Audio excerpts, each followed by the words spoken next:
Right. I was gonna stream The Sims, but there was a fun vote on something today. The European meme law thing. No, Kitty, you can't. No, this is not the lab time. No, gotta wait. Go. That's a fun start. Hairball immediately.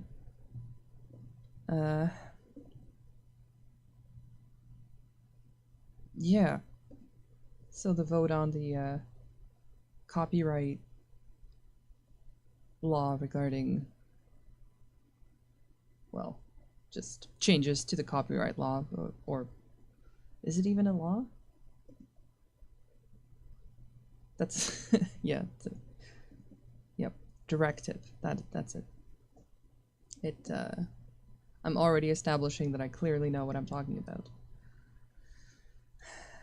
So I remember when there was a video talking about it some time ago, and it didn't really seem like a thing that would pass. So I kind of dismissed it in a way, in many ways, because I didn't think anything would come off it. But apparently the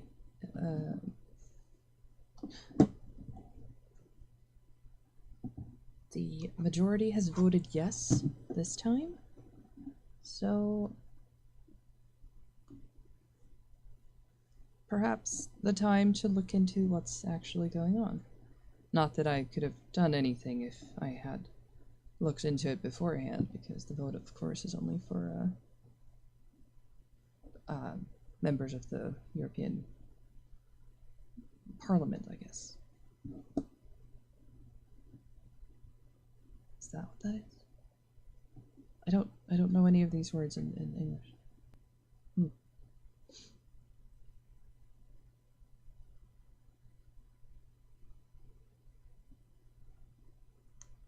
Yeah, the European Parliament Committee on Legal Affairs. There we go.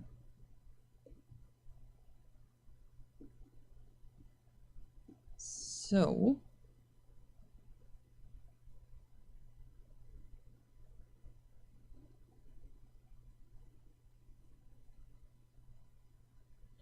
I wanted to read the actual thing from the site, but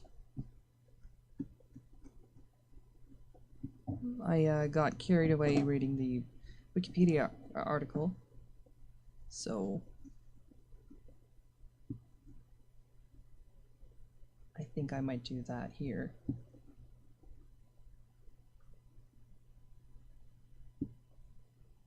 And see if I can find the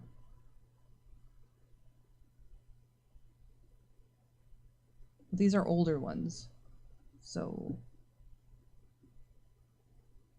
nothing new has come off it, but just news coverage of it and what's happening with it.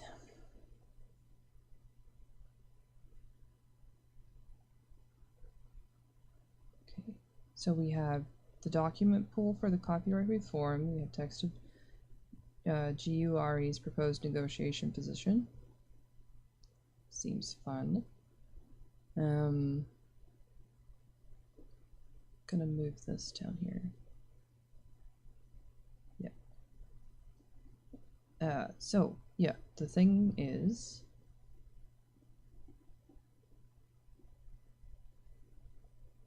right. Okay, so I need to show this, and that's gonna see how that goes.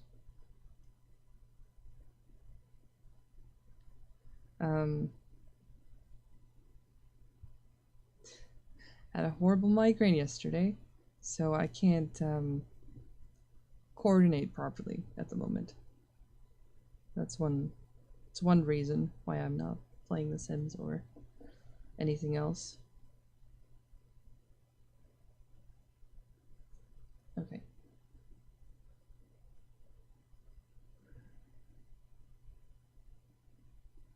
So I'm gonna look at the current Wikipedia page on this topic, and then see if I can find directive information and news articles from places to see what that's like.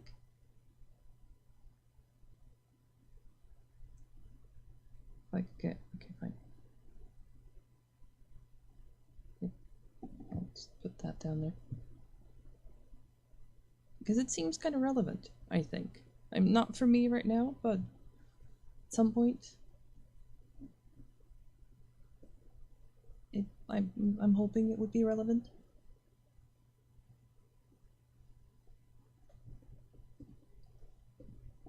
And I don't really follow the news, but this kind of thing seems like I ought to take an interest. Right. So I have the window capture on.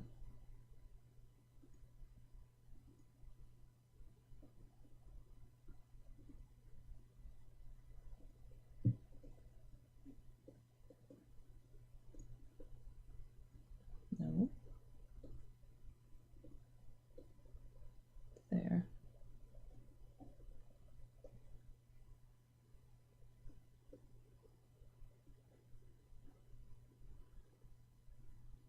Yep. That seems like it would work. And I'll put a I'll put a cat in the corner. There you go. Perfect. Okay. So directive on copyright in the digital single market. That's the topic. But I think it's being referred to as the meme something. The meme vote. Article 13. Yeah. MEPs vote in favor of meme killing European copyright law. There was a fancy name for it, but I don't remember what it is anymore.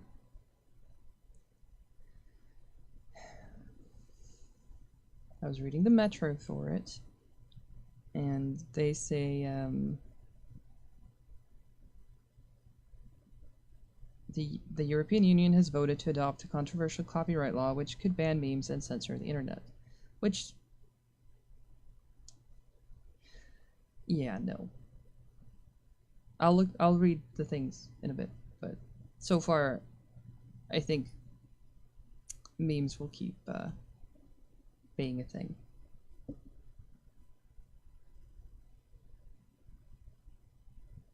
The main thing I'm looking for is the vote. Okay, so of the lawmakers at the Assembly, 438 voted in favor, while 226 were against it, with 39 abstentions. And now they'll begin trying to figure out how to make it happen, how each individual country in the European Union will implement the law, that's going to be the main issue, really.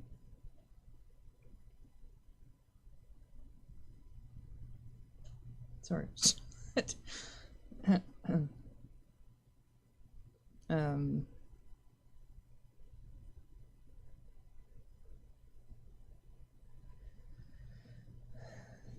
So, from what I've seen, the sites that do this kind of thing, as in act as hubs for digital content and getting ads and ad revenue from the content on their sites, so far have acted as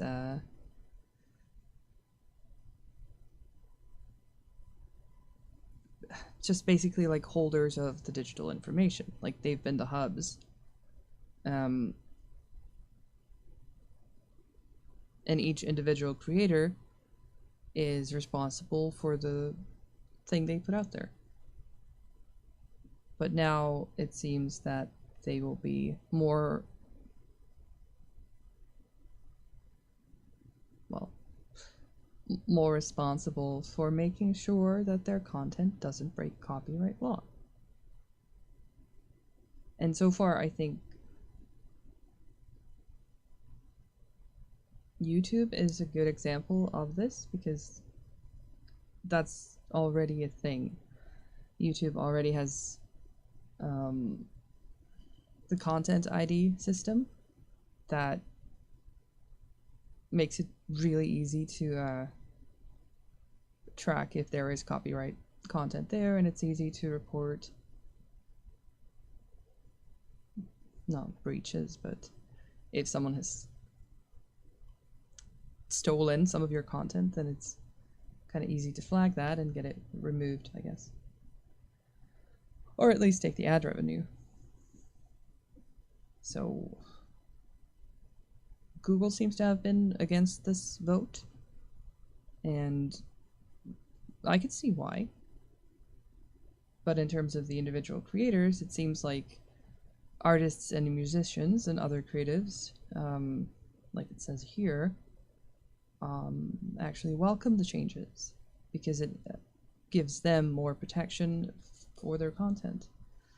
Although it is perhaps questionable if that's a good thing or not in terms of certain creative material or yeah. I think it almost seems like what you would really want is for people to share your content and to alter it and just to be a part of the whole I don't want to say fandom, but like the experience of it.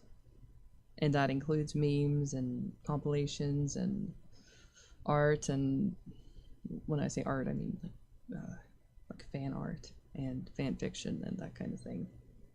And in terms of marketing, I think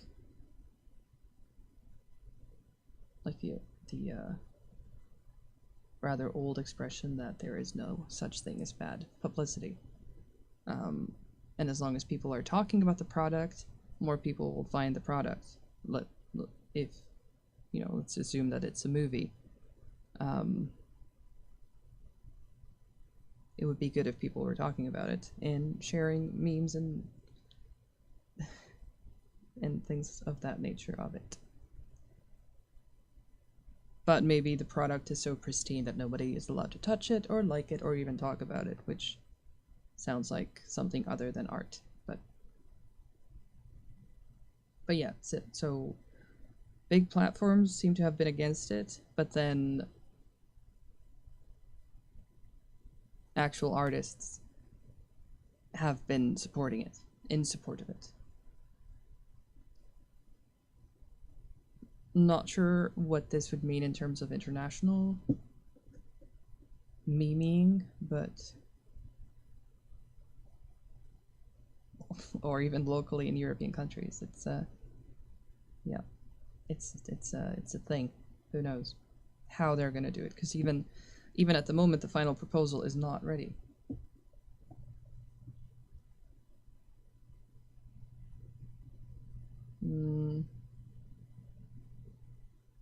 We have addressed concerns raised about innovation by excluding small and micro platforms or aggregators from the scope. I would like to see examples of what those are.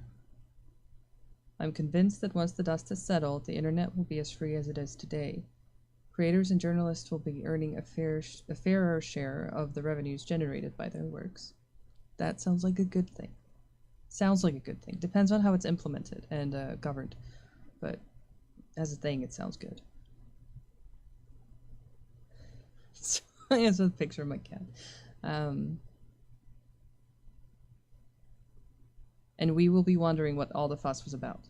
The European Magazine Media Association praised the move as a great day for the independent press and for democracy.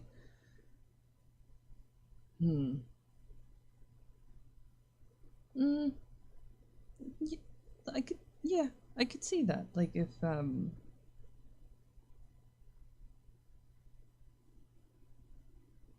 the problem is that smaller news outlets are producing quality articles that bigger aggregators are then pulling under their own name without proper accreditation, then I would say that it sounds like a move towards something better. Because in terms of competition between the small and the gigantic, there is no competition. Small cannot win. It's not possible. But the Computer and Communications Industry Association said it would undermine free expression online and access to information. Based on what I've read, that doesn't seem to be the case, but there might. It depends on what kind of filters will be put on websites.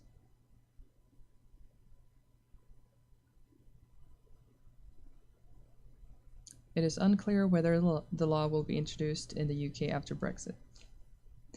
No, nobody knows what's going to happen with that, or when it's going to happen. Shireen P. Mohand, partner at law firm Hart, Bottle and Lewis, said the European Parliament still needs to vote on the final text, and after that it will be up to individual member states to implement the directive. Yeah.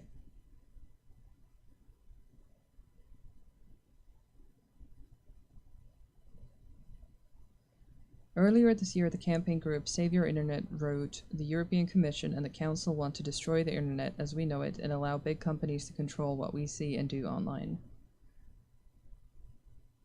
Yeah, there might be something to that based on what I saw as well. But yeah, they might also do that for smaller companies. It said Article 13 of the Copyright Directive proposal will impose widespread censorship of all the content you share online.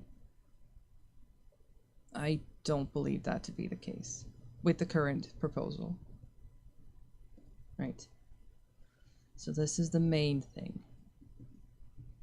Maybe I can move that to the side. I don't know. Well, let's leave. Yeah, let's let's leave that there, because we're yeah. Let's put the logo up there, just in case. Don't want to get sued by the European Union. Okay. This article is about the current proposal for the 2001 directive. See Copyright Directive. So this is the one that's currently in effect.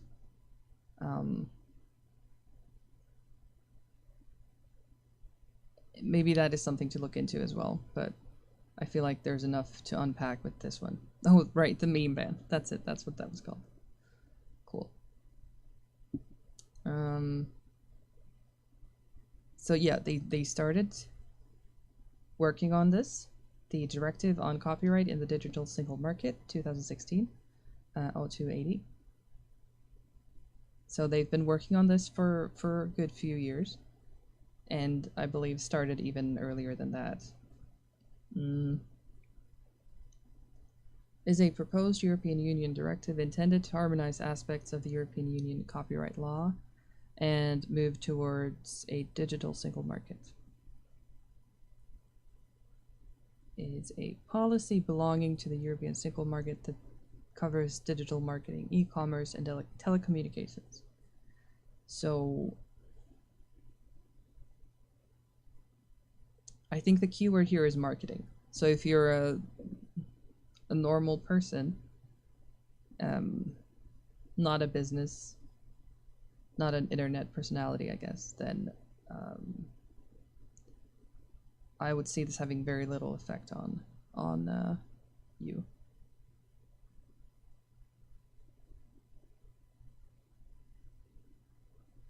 Right. Okay. So it being the law would mean that it gives the guidelines to the other countries and determines how they implement that. Right, okay.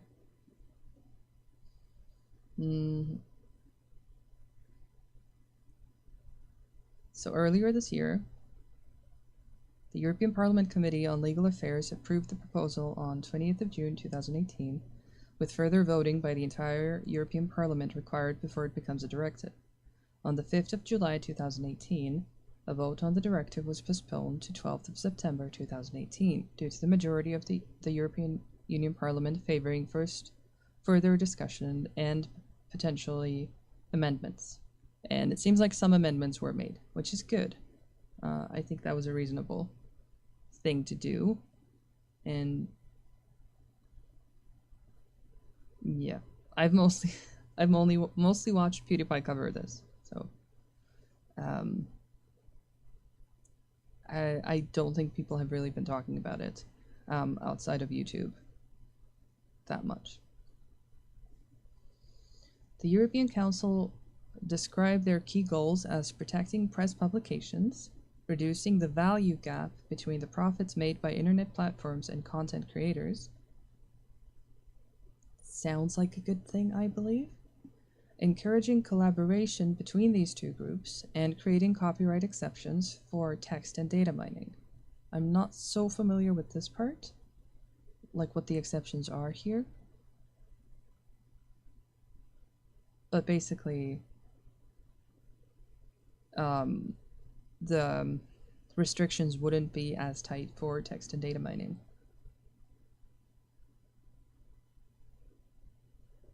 Which means deriving high quality information from text. So statistical patterns from writings. Yeah, that's what I'm seeing. Okay.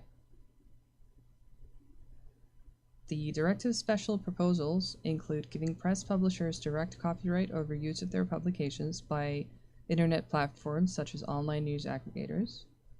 Article 11. And requiring websites who primarily host content posted by users. Oh, right. UGC. Right. So that would be your YouTube and Instagram and Facebook and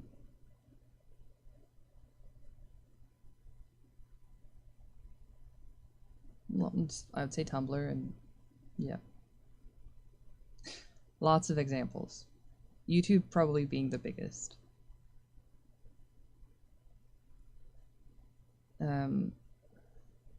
Right. Requires websites who primarily host content posted by users to take effective and proportionate measures to prevent unauthorized postings of copyrighted content or be liable for their users' actions. Yeah. So far, the responsibility has laid at the feet of the creator of the content, but at the moment it seems like we're pushing towards the platform being responsible for the content in terms of copyright. Just in terms of copyright.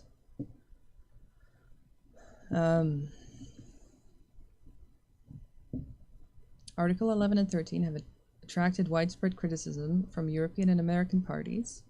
Article 11 has been criticized as a link tax, which would require websites to obtain a license before linking to news stories, and Article 13 as a meme ban, on the basis that the content matching technologies employed to meet its requirements cannot identify fair dealing, such as parody.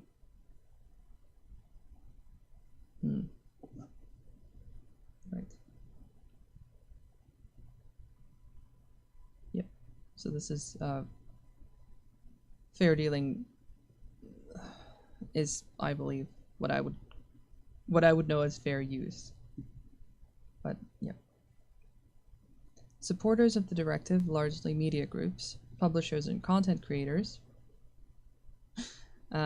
reject these arguments and claim that a disinformation and astroturfing campaign is being carried out by big internet platforms who benefit from the status quo, such as Google.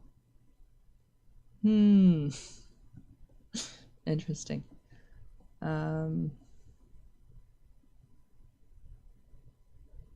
First copyright was adopted in April 2001, so it's been in effect for quite a while. And the current one is going to be, yeah, current one has been, okay, so it started in 2012, so it's taken a while. Who knows how long it's actually going to take to get to the point of law, because these things tend to take a really long time.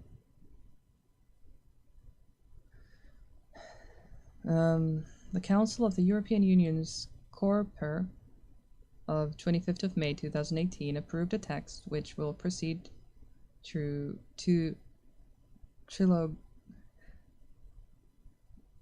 How do you say that?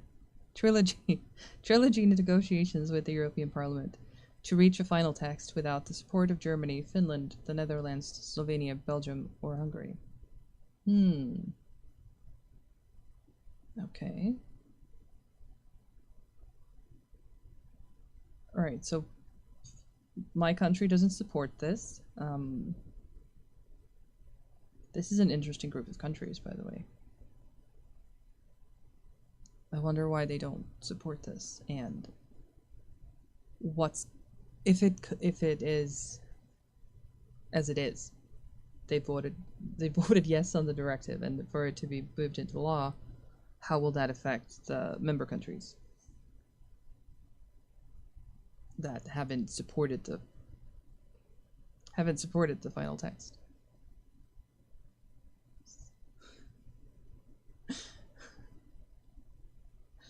Hello, Tom. How goes it?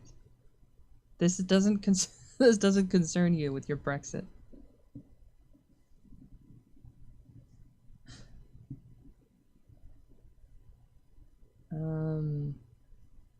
On the 20th of June 2018, the European Parliament Committee on Legal Affairs finalized their amendments to the directive and put them toward the Parliament for negotiation. However, MEPs voted on the 5th of July not to proceed to the negotiation stage, but instead to reopen the directive for debate in September 2018.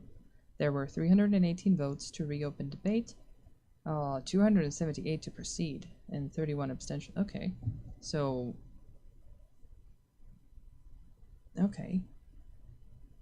That was pretty close on the reopening. That's really close.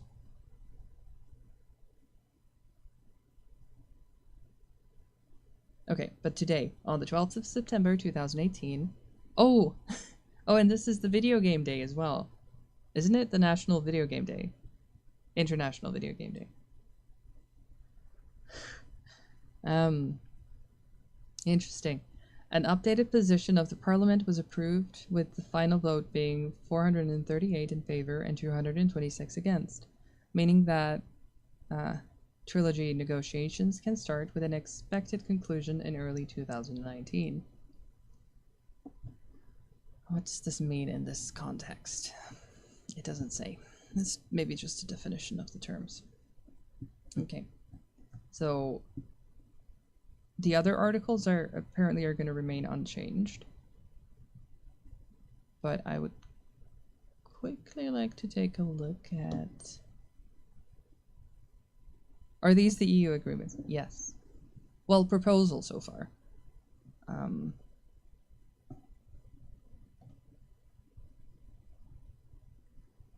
Let's see. Oops. Let's look at Finnish news. Oh, the European Parliament wants an international ban on killer robots.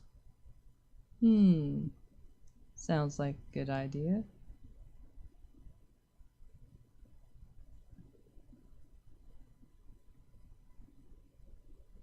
Your interwebs is so fast. I know. It used to be a 10 and now it's 100.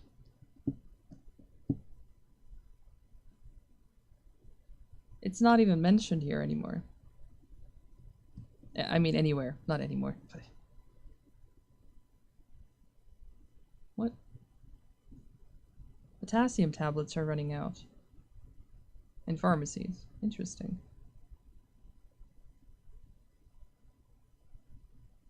Oh, wow. Yeah, my upload is about a 9. It used to be a 2, so that's nice. But yeah, the interwebs is yeah, so fast. Okay, so yeah, news.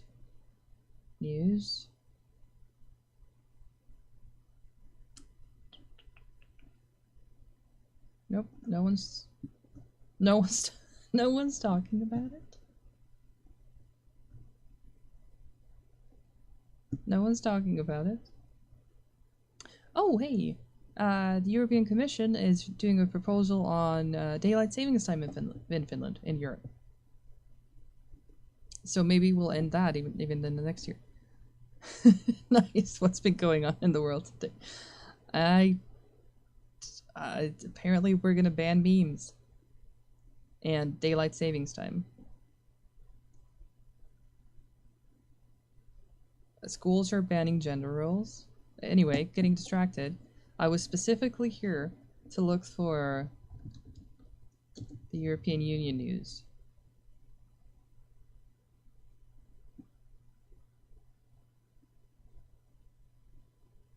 Hungary, Jean-Claude Juncker.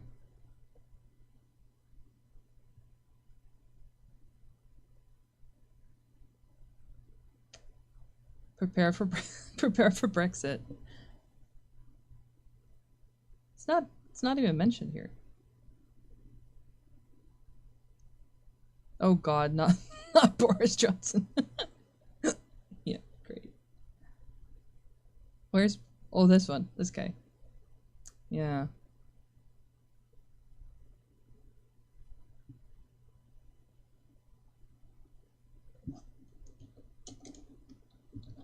No.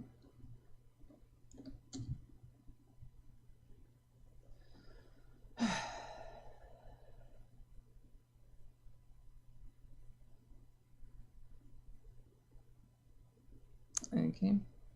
Ooh, cool. There's a yoga thing about how people don't know how to sleep. They are very tight and either over or underweight. And, yeah. I need to read that later.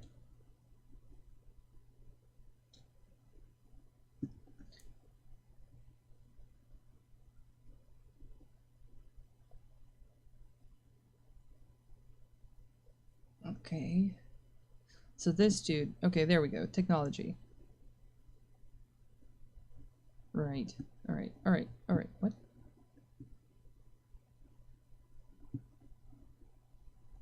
So there's one. Here's another one. This is analysis. I'm not going to read that because I don't care.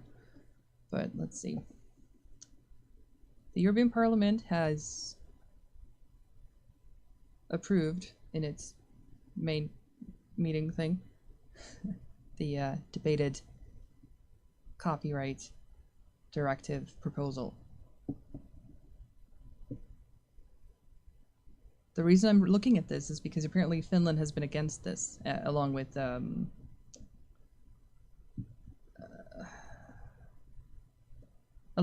Germany, the Netherlands, Slovenia, Belgium, and Hungary.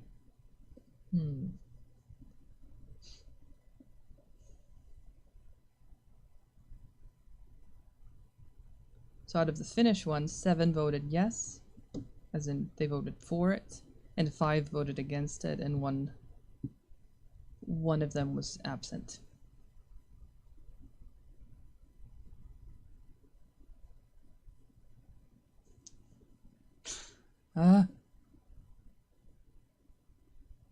Supporters include artists like Paul McCartney, Ennio Morricone, and David Guetta. David Guetta does collabs all the time, rehashing like songs. Why is he? Sorry, nose is super itchy. Jimmy Wales, the founder of Wikipedia, is against it. Neil Gaiman is against it, and Tim Berners-Lee, who invented the www.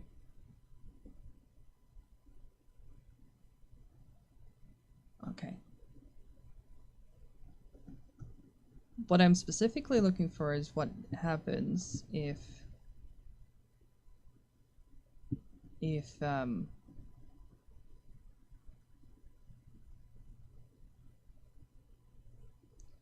okay, so they are assuming it's gonna be finished in May 2019.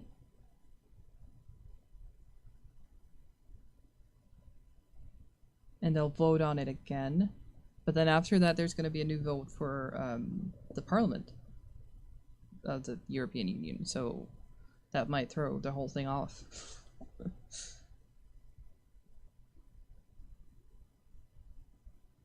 Oh, no, no, no. Okay, okay.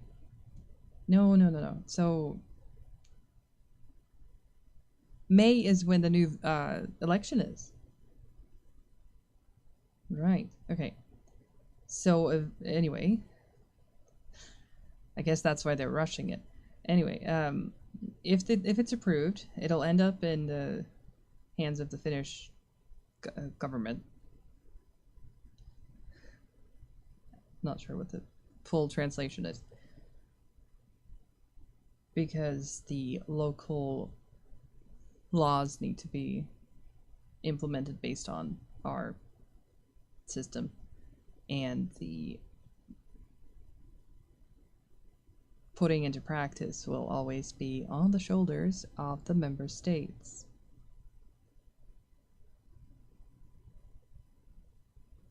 So putting the content of the directive in practice is the responsibility of the state, but they can determine how and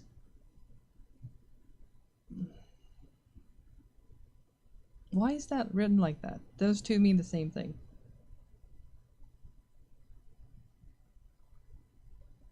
How it's implemented and the means of its implementation.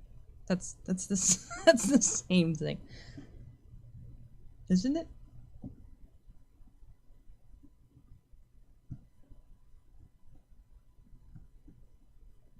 Yeah, of course. I'm looking at who voted. So the left seems to be voting against, and the right the right seems to be voting for it. Makes sense. Conservative versus, damn it, the other one. Okay. And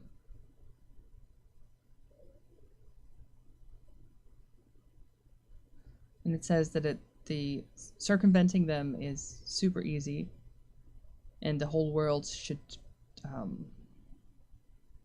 agree to follow the rules for it to actually work. Which, yeah, makes sense.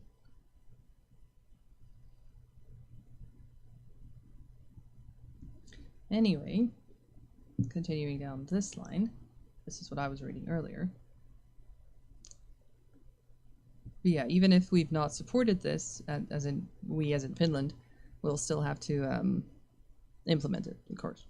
So, Article 3 is the first to get the new amendment. The other articles, I guess, will remain untouched in the form they were in 2001.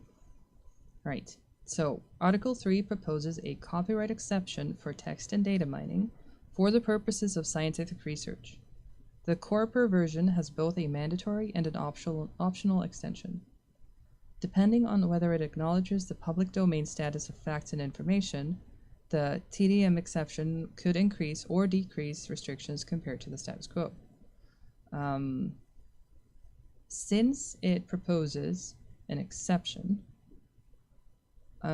it seems like it would decrease restrictions compared to the status quo.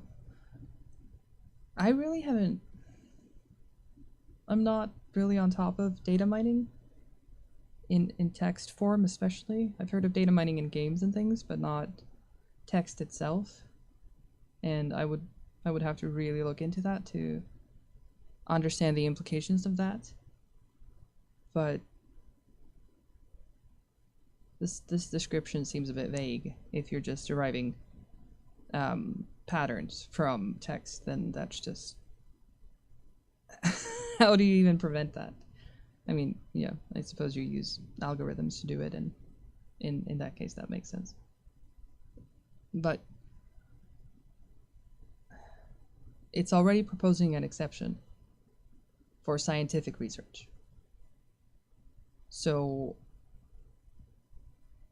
for research, it would decrease restrictions, And for other purposes, I guess it would increase them. I don't necessarily see that as a bad thing personally, depending on what they mean by scientific research. But yeah. Okay. Article 4 proposes a mandatory exception for the use of copyrighted works as part of digital and cross-border teaching activities. This article, when implemented, could clarify that educational establishments can make non-commercial use of copyrighted works for illustrative purposes. That's pretty much the way it is right now, from what I understand. They just made it clear that for the use of education, it wouldn't change, from what I understand. There have been worries from the educational sector that the exception proposed in Article 4 is too limiting. For example, the sector proposes to broaden the scope of educational establishments to include cultural heritage institutions. That seems fine. The most debated part of the article is 4.2, under which the exception would not be available if there are adequate licenses available in the market. Which means that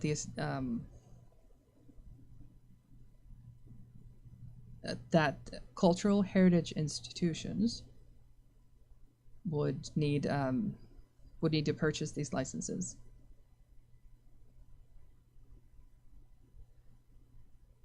I don't necessarily see a problem with that, but I guess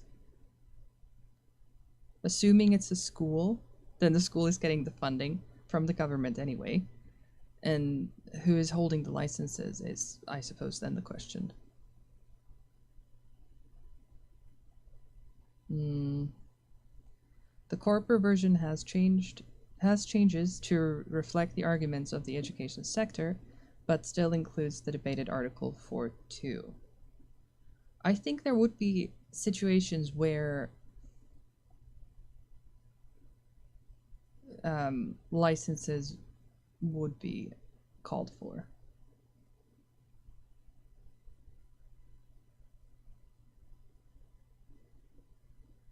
Copyrighted works in this case is really vague.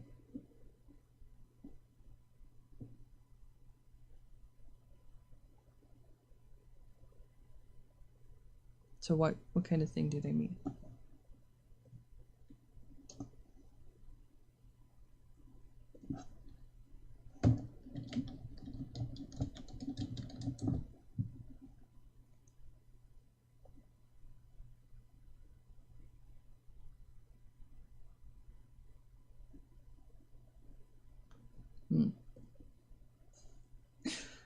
I know Wikipedia isn't the end all be all of information, but it's just so much more convenient.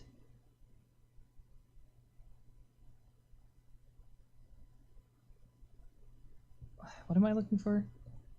Copy. Copyrighted works. So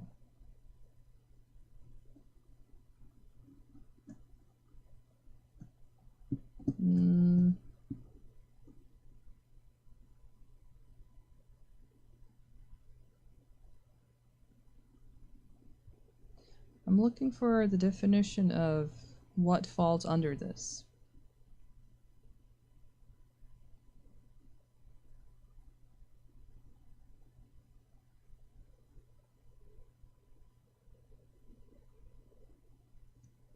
Copyright is a type of intellectual property, right?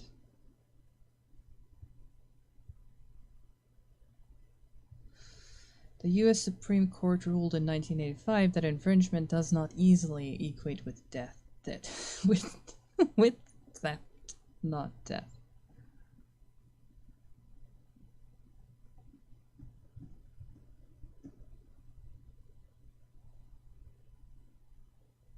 Okay, motivations for copyright infringement, sure, that seems relevant. Unavailability, that's an interesting one. No legitimate sellers providing the product in the language or country of the end user, not yet launched here, already withdrawn from sales, never to be sold here. Geographical restrictions on online distribution and international shipping. That's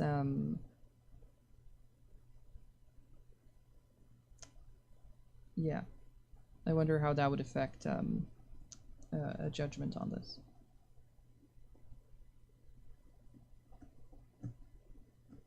Censorship? Oh, right. Motivations due to censorship. That sounds bad. Okay. DMCAs, right. Good. Yeah.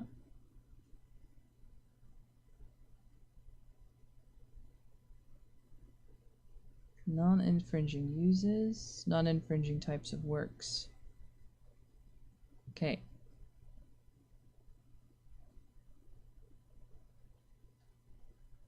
I think this will be important later.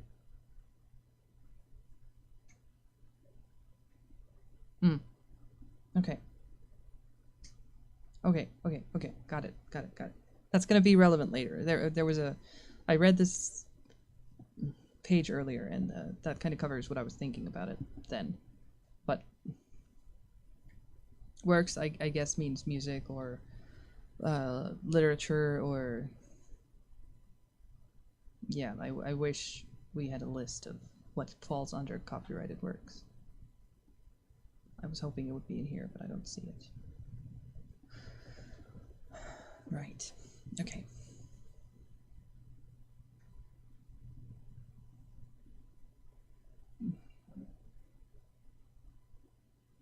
But basically, the Article 4, it looks like for educational purposes, you would still be able to have access to copyrighted works and to be able to use that in teaching. But in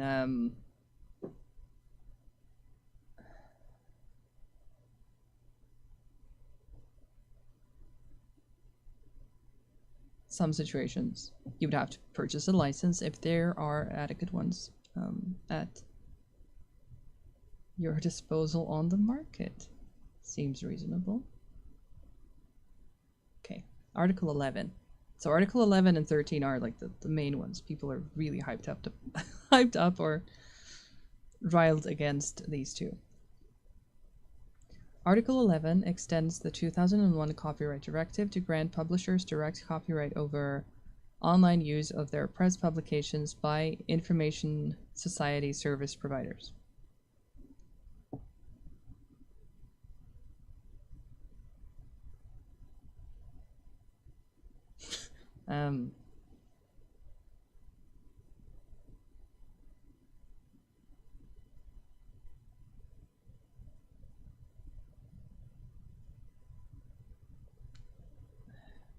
To grant publishers direct copyright over online use of their press publications by information society service providers.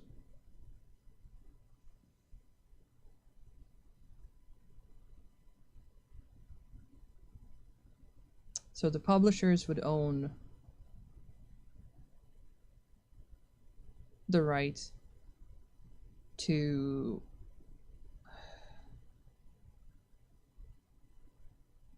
put online articles that were published in paper format, or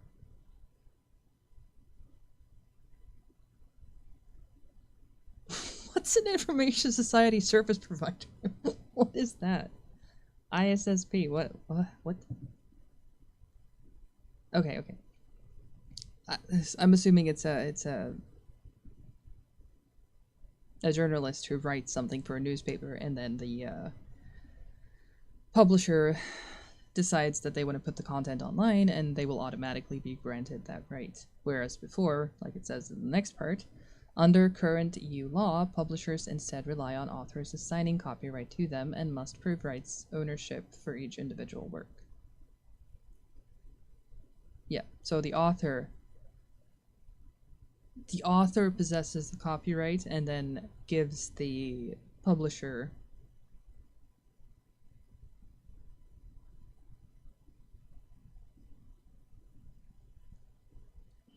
the right of ownership for each individual work, like it says. But now it would start happening automatically. so that the publisher would own the content on their site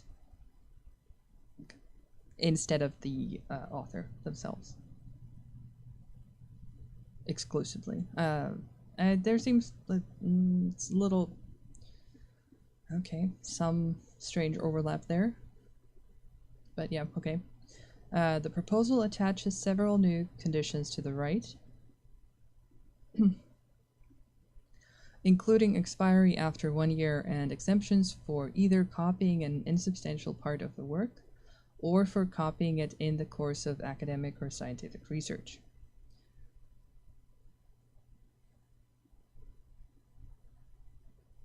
Okay.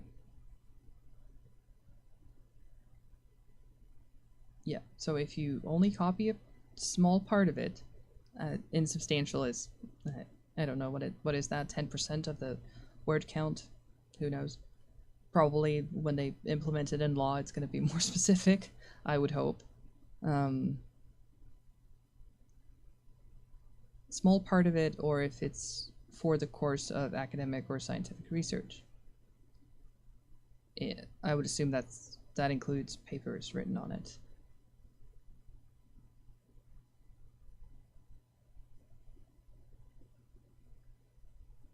But yeah, the right to the writing would expire after 1 year. So far, I'm on board. I mean, that seems fine. Not sure about the publisher owning the copyright over the author, but this part seems alright. I think 1 year is a good amount for the copyright of words. Okay, right. It is derived from the ancillary copyright for press publishers, which was introduced in Germany in 2013. Press publishing, whose purpose is to inform the general public and which are periodically or regularly updated, is distinguished from academic and scientific publishing. Okay. Yeah.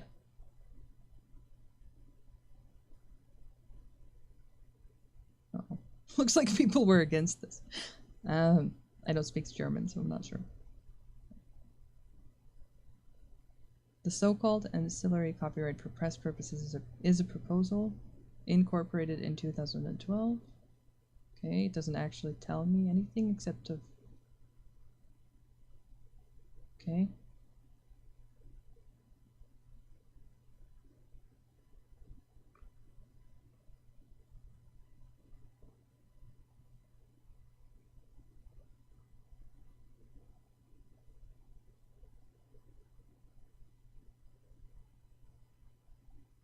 So basically this restriction would only mainly apply to press publishing and not academic and scientific writing, it seems. Which I think is fine.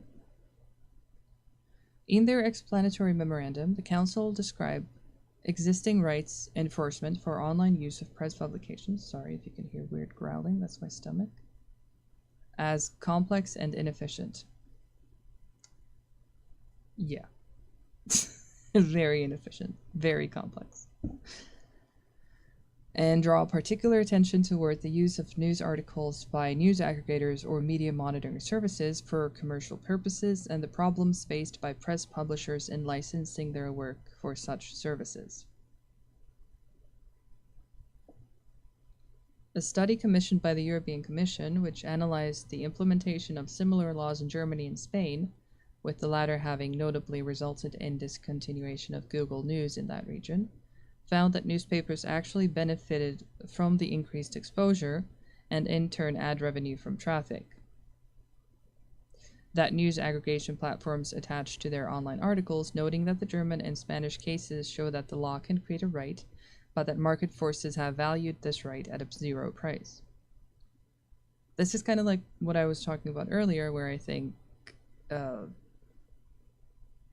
getting the work out there and having people see it is beneficial to the original author or the owner of the, let's say, article, if we're talking online. But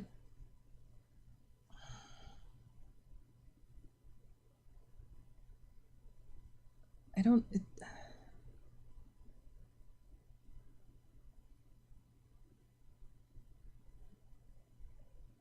It seems like the council is seeing hyperlinking as a problem, and maybe there is something to that. If if you're on a big news outlet and or aggregator, and you only get your information from there, you'll stay on that main site, and they will get all the ad revenue, and you won't go on the smaller site, and they won't get any clicks or they won't get any revenue. Which I could see that as a legitimate problem. So in this sense, I'm for this, I guess. But apparently it's also working in a way that even though the smaller places don't get the same amount of traffic, they do get increased traffic compared to what they would get if their work wasn't featured on a bigger news site. So depends on how they implement it. The version of the directive voted on by jury contained explicit exemptions for the act of hyperlinking and legitimate private and non-commercial use of press publications by individual users. Right. So if you're like a regular citizen, you can keep hyperlinking and sharing stuff and talking about news articles and copying text bits. It seems. Not sure how that's going to work if you're an internet personality or if your work is somewhat commercial or yeah, not sure how that's going to work. Sorry, I keep looking at my hair. It looks gray here and it's interesting. I kind of like it. It's actually supposed to be red and sort of blonde, but I'm not sure what happened. Anyway, even if it's gray, it's fine. I don't care. Glad to have hair at all. Anyway. But yeah, this is talking about news outlets and commercial use of articles and getting clicks for your site and getting ad revenue. That's what this Article 11 is about. So if you're just a regular citizen, it doesn't affect what you can share, but it will affect maybe what kind of content will be available online for you to look at. Which, there's cause for concern there, maybe. Maybe not. But Article 13 is the one that everyone seems to hate, I guess. Not everyone, but just people on YouTube and apparently Google itself. Or they've been heavily going against this. So... and this is the longest one, so yeah, it's definitely been covered the most. Article 13 strips the mere conduit exemption. Sorry, my stomach is being weird. Yeah. So, the Electronic Commerce Directive is a European Union directive of the European Parliament and the Council from 8th of June 2000. It regulates certain legal aspects of information society services in the internal market, in particular electronic commerce and mere conduit. So mere conduit would be like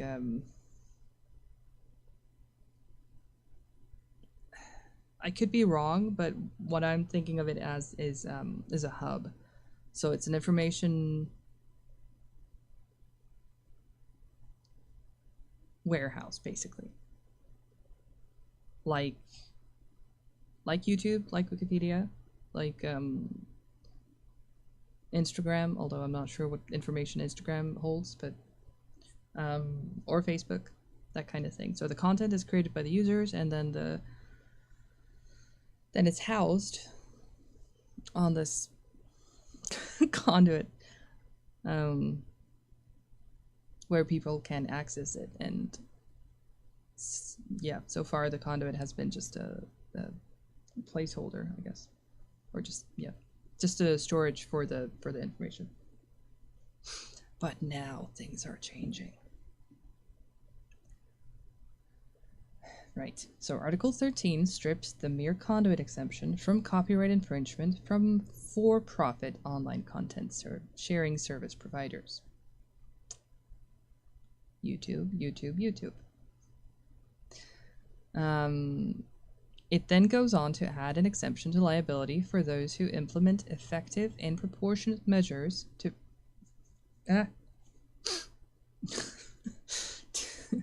to prevent the availability of scientific, unlicensed works identified by rights holders, act expeditiously to remove them, and demonstrate that their best efforts had been made to prevent their future availability. It extends any licenses granted to content hosts to their users, as long as those users are not acting on a commercial basis. I could see problems with this, but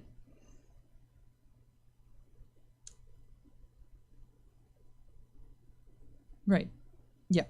So again, up till now, the liability has laid at the fate of the creators, but now the liability would be at the the head of YouTube would be at stake,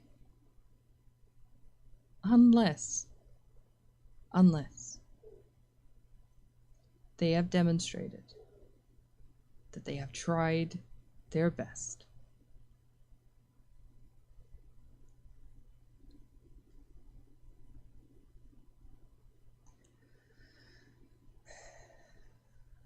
And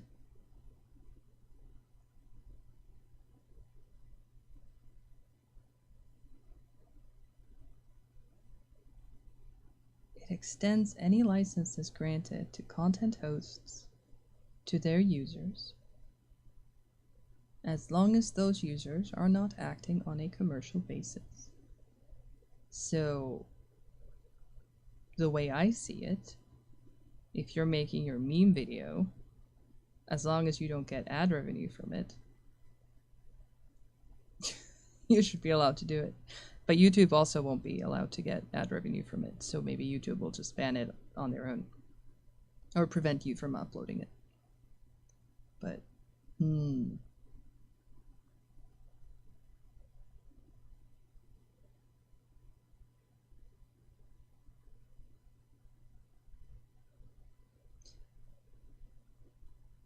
so if YouTube has a license to do something, the users of YouTube would get those licenses granted to them, as long as they're not acting on a commercial basis. Yeah. I could, and this is kind of already, YouTube already has a lot of these methods in place to prevent certain, the content ID system that's mentioned later. Anyway, I'll read on. The article directs member states to consider the size of the provider, the amount of content uploaded, and the effectiveness of the measures imposed in light of technological developments. Yeah, because smaller content providers. No. Content hosts. Sorry, not providers. Not creators, hosts. Smaller content hosts will not be able to implement the same kind of measures as larger ones. So that seems fair, I think. Depends on how it's implemented, again.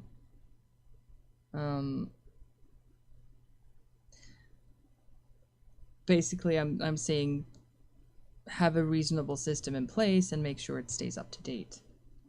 But that seems to be the requirement. It also mandates an appeals process and requires content hosts to share information on the use of content with its owners, the lack of which has been a point of contention in the past. This is where I see the biggest issue, because... Hang on. Sorry, my stomach is really distracting me. I'm wearing noise-canceling headphones and I can still hear it. Weird thing going on. Right. So.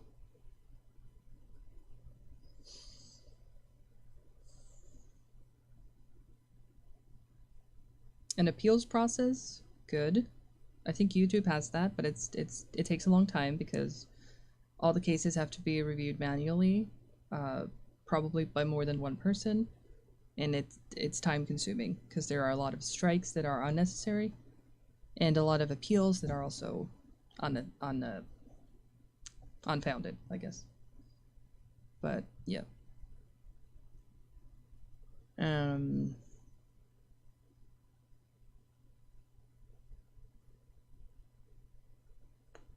But yeah, this part. It requires content hosts to share information on the use of content with its owners. So I'm assuming this means the owners of the rights.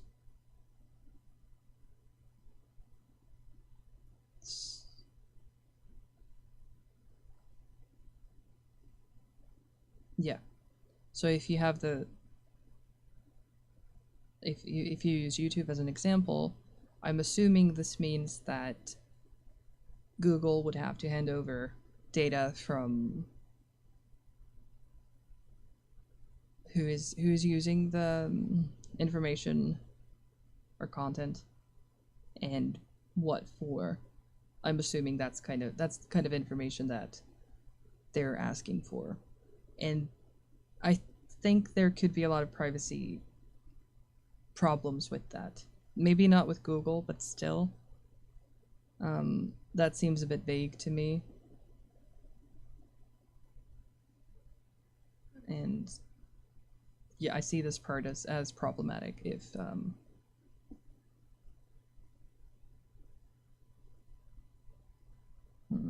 no.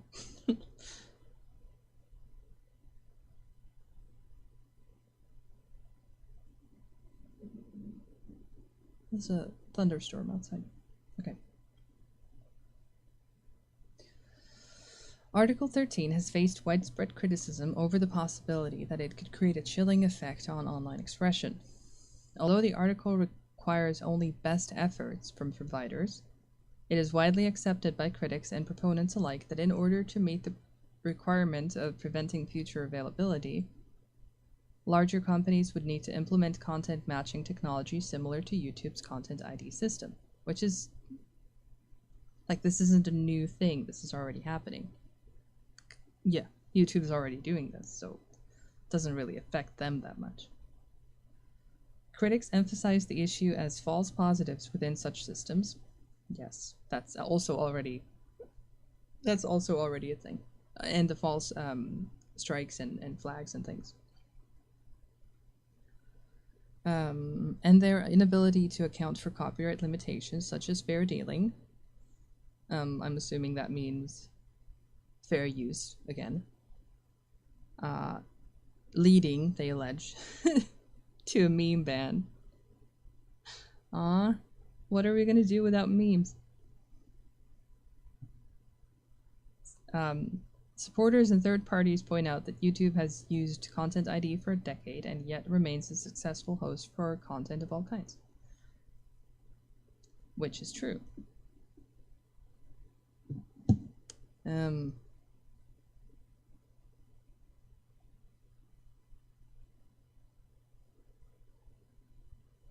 Yeah. Other claims from critics include suggestions that all content providers will be forced to use expensive content filters, that only major US technology firms had sufficient resources to develop such systems, and that outsourcing the task has privacy implications. definitely agree with the privacy issues if you outsource that kind of thing.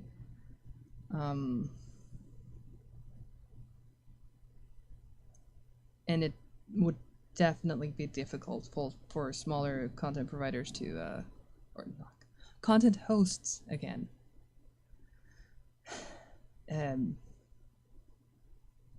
to filter their content as efficiently as YouTube does. I could definitely see that as being an issue.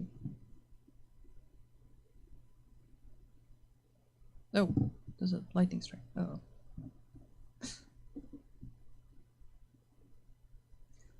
Okay. Article 13's provisions target commercial web hosts which store and give the public access to a large amount of works or other subject matter uploaded by its users, which they organize and promote for profit-making purposes, like YouTube. The proposal makes explicit that this does not include private cloud storage services, good, non-profit encyclopedias, like Wikipedia, good, non-profit educational or scientific repositories, good, nor a variety of other cases. I would like to see these cases, but yeah, so far it seems reasonable.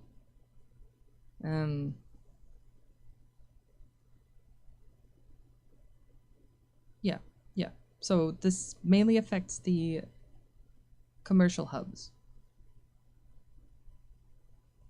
which I think are getting a bit out of hand, so maybe that's not all bad. Well, except, yeah, the next part. The article's provisions do not apply to all commercial content hosts equally. The proposal explains that small and micro enterprises should only be expected to expeditiously remove specific unauthorized works and other subject matter upon notification by right holders, and that different measures may be appropriate and proportionate per type of content.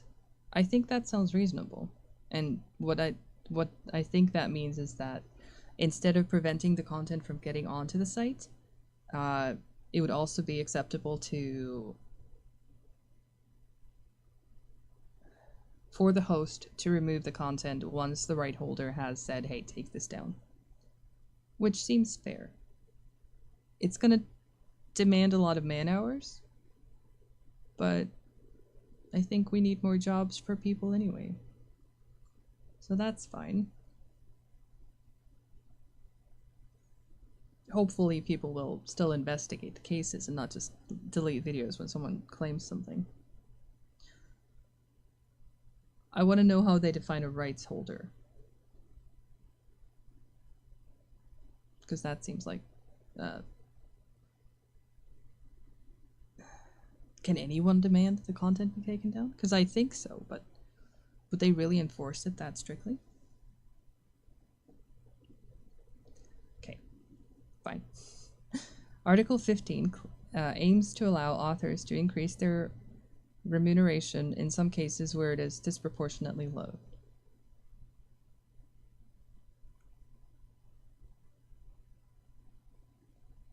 The proposed Articles 14 to 16, while weaker than systems existing in many member states, would improve the bargaining position of authors and performers. Associations of authors had proposed a rights reversion mechanism, which would allow to cancel a copyright transfer agreement proven to be disadvantageous. When I read this the first time, I was against this canceling of the copyright transfer, but reading it again, I think there might be something to that, because if you hand over your copyright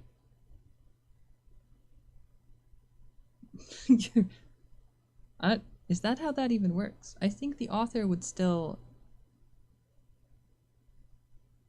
have some right to the product, to the work. Let's assume they don't. So if it's a transfer sounds like you hand it over, and then whoever you hand it over owns it. Lightning strike. Uh-oh.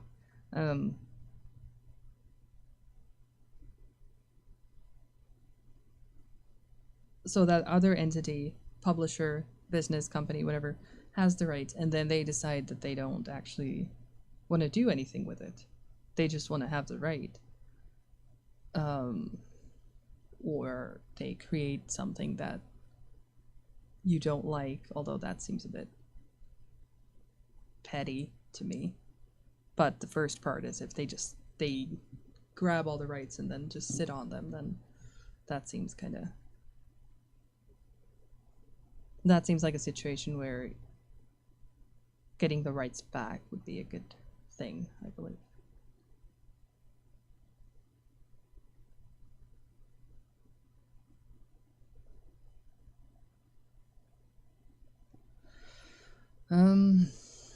Other articles. Other passages of the proposal attempt to clarify the legal status of certain common activities by libraries and orphan works. Orphan work being a work where you can't ask for permission to use it because you can't reach the author.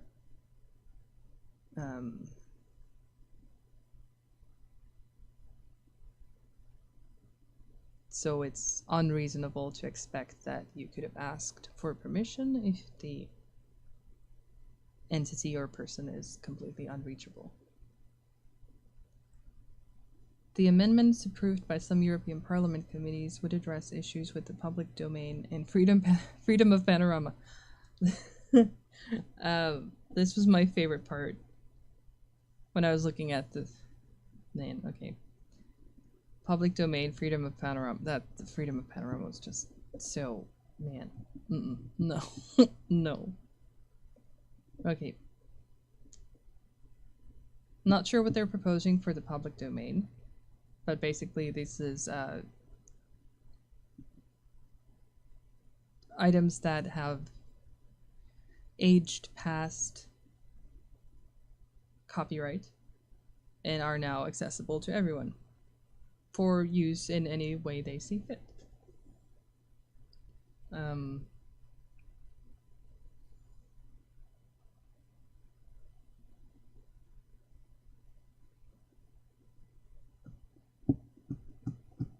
But yeah.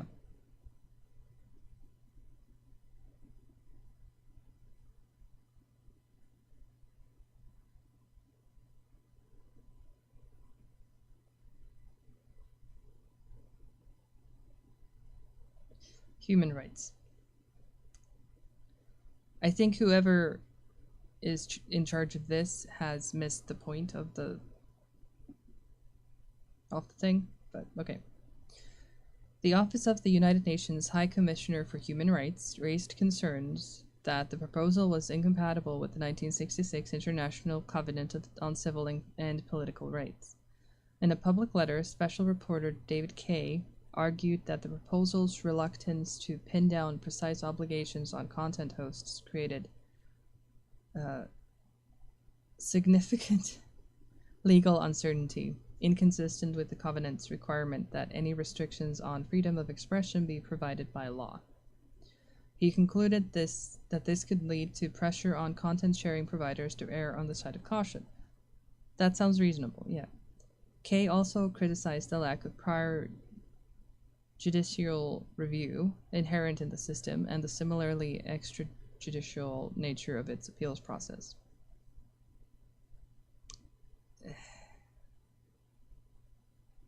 I mean, would you really want to take it that far every time? Every time someone strikes a video, do you really want to take it to court? Like automatically?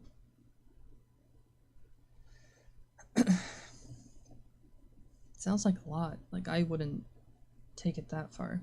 It sounds like a lot of work for, like, we have bigger problems, I think. Anyway, the letter also raised concerns regarding the lack of proper protection for non-profit groups, although such groups had been excluded from the proposal's provisions prior to its publication.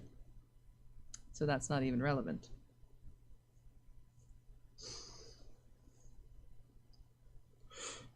Right.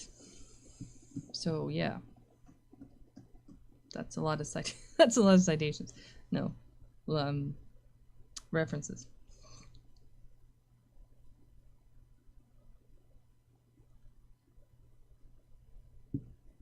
Yeah. Right, so I'm not sure about what they were planning to do with this.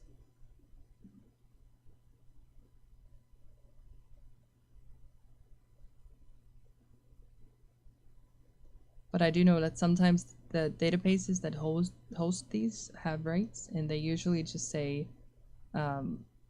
mention us. If you publish something with this work, mention us. Mention where it's from. And I think that's fair. I mean, that's reasonable. That's basic. If you're using someone's work, you say what it is and you say where it's from. It just seems polite. That's pretty much it. I'm not sure what they're planning to do with this. Are they gonna limit the public domain thing or make it give them more rights or limit the age things? I don't know. Like the age at which things decay. But oh man, the freedom of panorama. No wait, what was it called? Because that just sounded insane. Yeah, freedom of panorama, right? So, the FOP is a provision in the copyright laws of various jurisdictions that permits taking photographs and video footage and creating other images of buildings and sometimes sculptures and other artworks which are permanently located in a public place.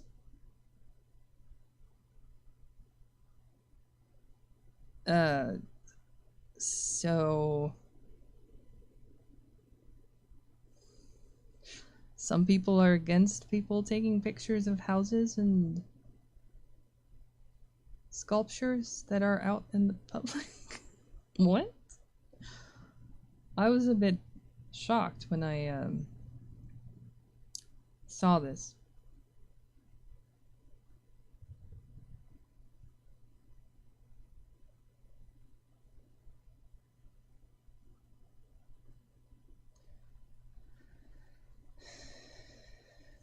Yeah. So FOP is a provision in the copyright laws of various jurisdictions that permits taking photographs and video footage and creating other images, such as paintings, of buildings and sometimes sculptures and other artworks which are permanently located in a public place without infringing on any copyright that may otherwise subsist in such works and the publishing of such images. Panorama freedom statutes or case law limit the right of the copyright owner to take action to breach of copyright against the creators and distributors of such images. It's an exception to the normal rule that the copyright owner has the exclusive right to authorize the creation and distribution of derivative works.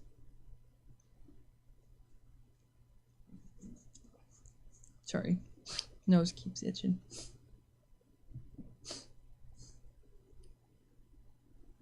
Oh, okay. All right.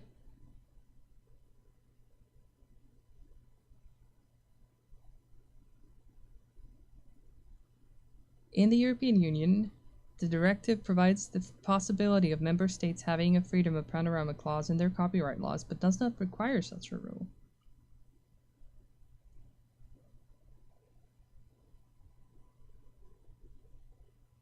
There are also European countries, such as Italy, where there is no freedom of panorama at all. In Italy, despite many official protests and a national initiative led by the lawyer Guido Scorza and the journalist Luca Spinelli, the publishing of photographic reproductions of public places is still prohibited. What? In accordance with the old Italian copyright laws, made more restrictive by a law called Codici Urbani, which states, among other provisions, that to publish pictures of cultural goods for commercial purposes, it is mandatory to obtain an authorization from the local branch of the Ministry of Arts and Cultural Heritage, the Soprintendenza. Okay, yeah, for commercial purposes, I get it, definitely. Okay, I missed that part. I publishing, yeah, but I didn't see commercial here anywhere. So yeah, that's different. Totally prior license and permission for.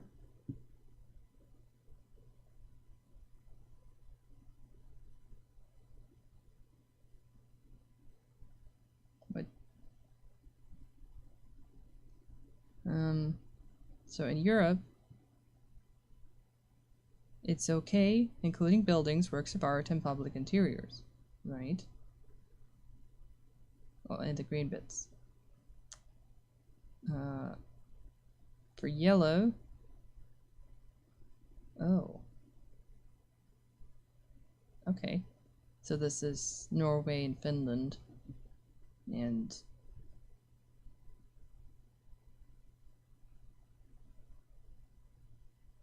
I forget what's down here. Sorry, I'm sorry.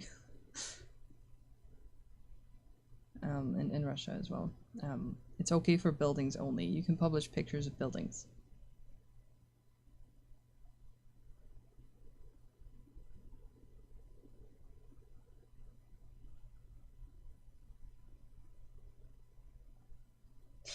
How is? I mean, yeah. If it's for commercial use, I get that there's limitations. But if it isn't, what?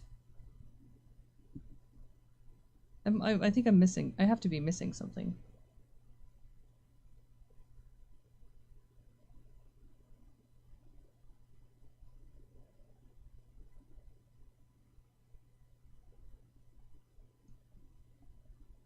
In Canada, it is not an infringement of copyright for any person to reproduce in a painting, drawing, engraving, photograph, or cinematographic work an architectural work, provided the copy is not in the nature of an architectural drawing or plan.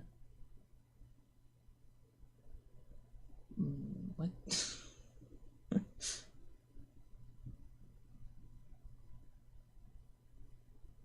The copy is not in the nature of an.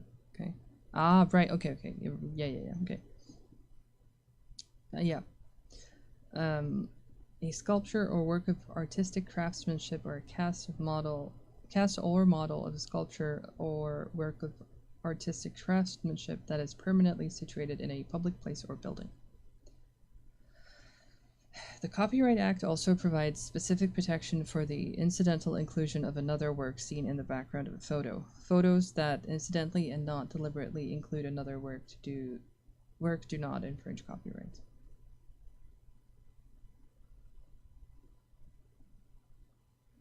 In the US, the copyright in an architectural work that has been constructed does not include the right to prevent the making, distributing, or public display of pictures, paintings, photographs, or other pictorial representations of the work if the building in which the work is embodied is located in or ordinarily visible from a public place.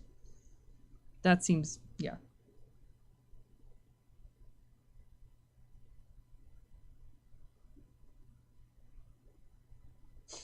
Sorry, I'm just a little.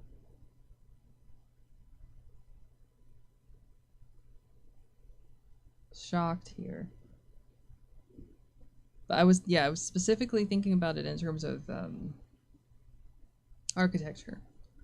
So I get it that you wouldn't be able to copy a blueprint, for example, or blueprints. But if you take a picture of a house and share it, then how is that?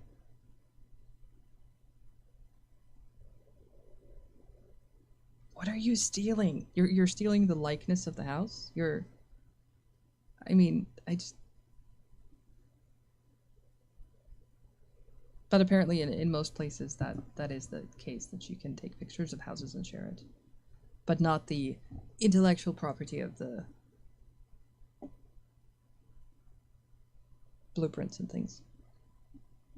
I actually had a rant about this when I was reading it earlier, but I seem to have overreacted, and I'm glad I don't have to do that again. But I had this long thing of if the architect is the rights holder, what kind of rights does that give the architect? Like, can the architect decide who gets to live in the house if the owner of the house wants to sell it? Does the architect get to decide who gets to own the house? And just, I was just being ridiculous, but I just found it so strange. But yeah, who knows what's going to happen with this thing? I'm mostly curious about the public domain changes. Like, what are they going to do about that? But most of this pretty much exclusively applies to commercial sites that house content. And it affects the people who publish content on those sites. When I say people, I'm sorry, I don't know why my nose is itchy.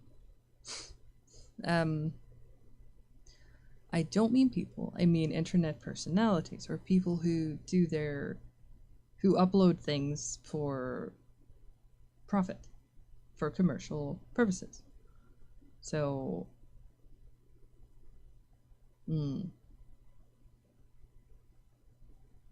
so I think memeing is still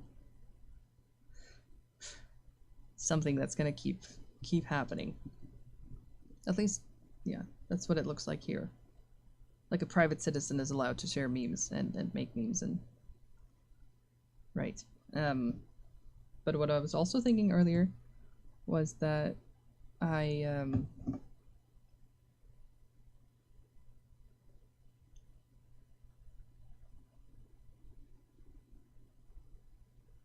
I think that if you're an artist or a creator, then you would want your content to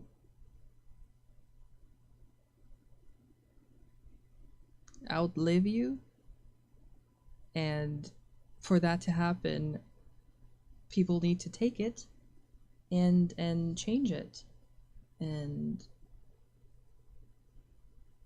you know, be inspired by it and create new things with it and use parts of it to build something new and better. And I think that's a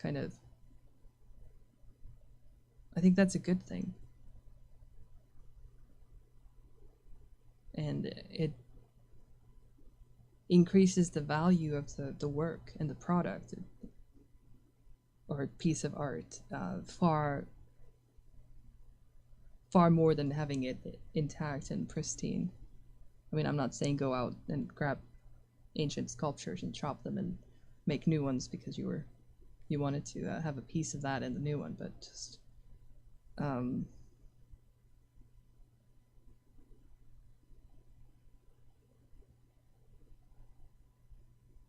I don't know. I don't understand what's wrong with making supercuts from movies and things and making weird memes out of things. Like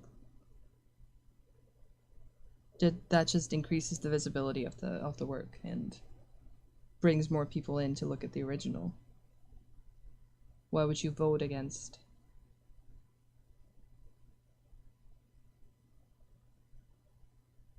that? I think the current system YouTube has, the ID, what is it? The content ID system. Yeah, I think that's a pretty good system. Although it has its problems, of course, but so do all systems.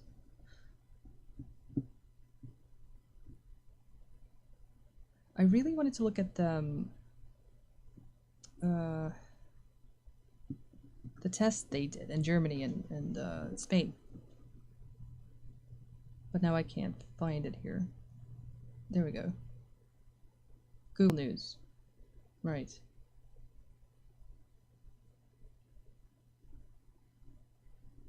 Online news aggregation and neighboring rights for news publishers, strengthening the position of press publishers and authors and performers in the copyright directive. Think tank. That seems relevant. Should read that. Google News Spain to close in response to story links tax. Oh, cool. On The Guardian. Okay.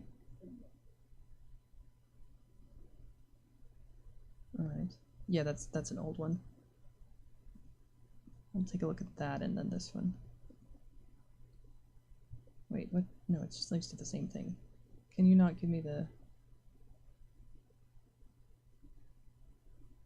Okay, there. Sorry. Apparently I don't know how to use Wikipedia. There we go. Okay, this is a long one. I'll read this one first. Yeah, fine. Google News Spain to close in response to story links tax. Where was this from? 2014. Okay, so that's a bit old. That's fine. New Spanish law requires Google to pay for using publishers' content, but search provider says it makes no money from news service. Okay. All right. Interesting.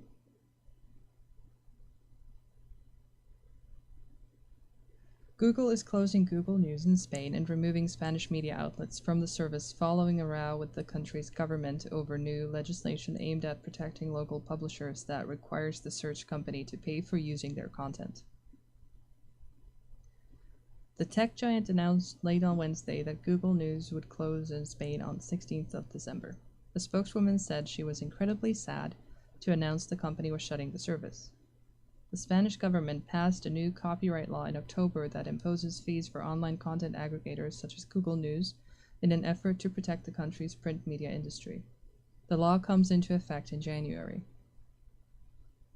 Known popularly as the Google tax, the law requires services that post links and excerpts of news articles to pay a fee to the Association of Editors of Spanish Dailies. It will also affect the news aggregators, including Yahoo News. Authorities will have the power